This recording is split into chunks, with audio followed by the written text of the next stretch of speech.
In the last lecture, we derived a Laplace transform property, which said that if we were to take a function and integrate it, that corresponds to dividing its Fourier transform by s.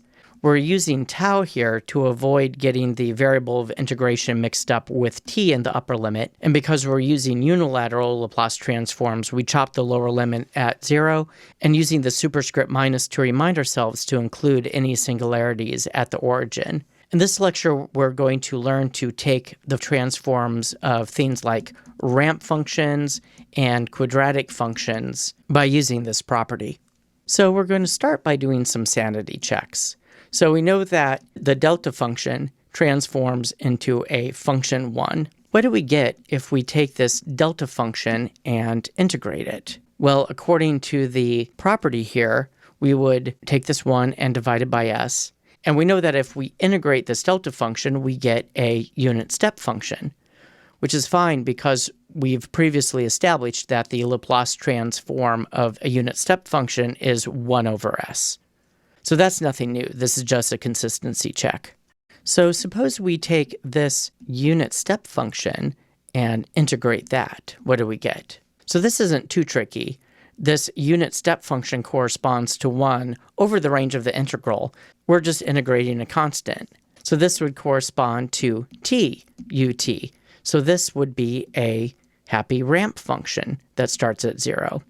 Now, you might say, because we're dealing with one-sided Laplace transforms, why are we bothering with the u of t's? Why don't we just write this as 1, and why don't we get rid of this altogether? And over the course of the years that I've taught this material, I've gone back and forth with how to handle this. I'll try to consistently put in this u here just as a warning to remind ourselves that we're dealing with the t bigger than 0 case.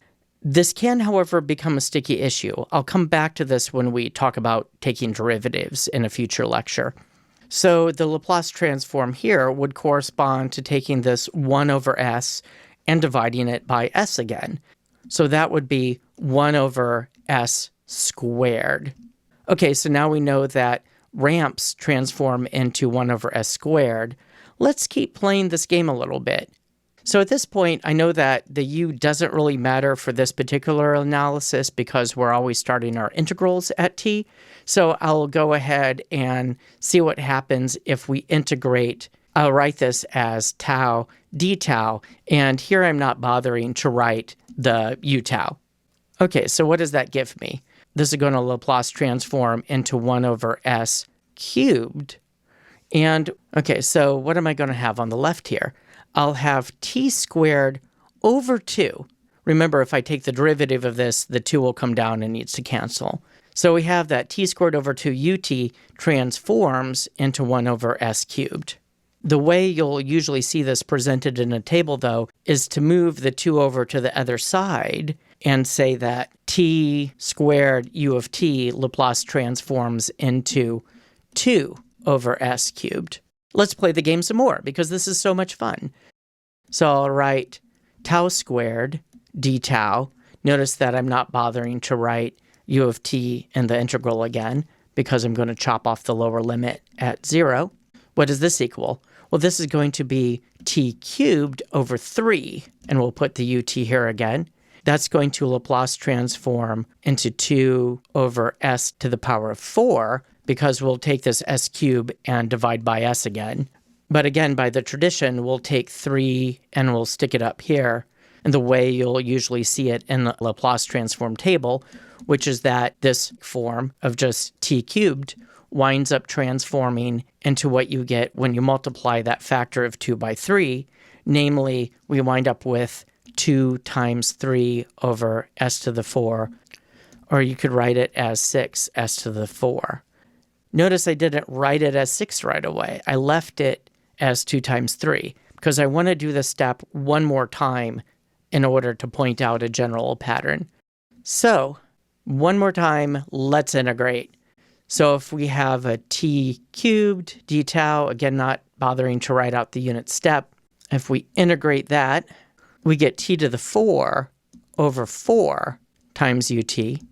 This transforms into 2 times 3 over s to the 5 because we once again take this s to the 4 and divide it by 3. But in our final move here, we'll take this 4, put it up here on the other side, and write that t to the 4 u of t transforms into 2 times 3 times 4 over s to the 5, which we could say is 6 times 4 is 24. So I could write 24 s to the power of 5.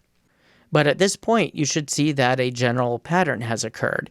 We have this t to the some power, and then we'll have 2 times 3 times up to whatever. Well, there's a name for that. That's a factorial. And then we have whatever the power of t is. We've got that power plus 1 in the denominator as the power of s in the Laplace transform. So now we're equipped to write the general formula. We can write in general that t to the n u of t Laplace transforms into n factorial over n plus 1. And to be pedantic here, I should probably put in a caveat that n is a positive integer. In a more detailed treatment, I might worry about figuring out what the regions of convergence are, but I'm just not going to worry about that here because we're dealing with the unilateral Laplace transform case. If we're dealing with bilateral Laplace transforms, we would want to worry about it.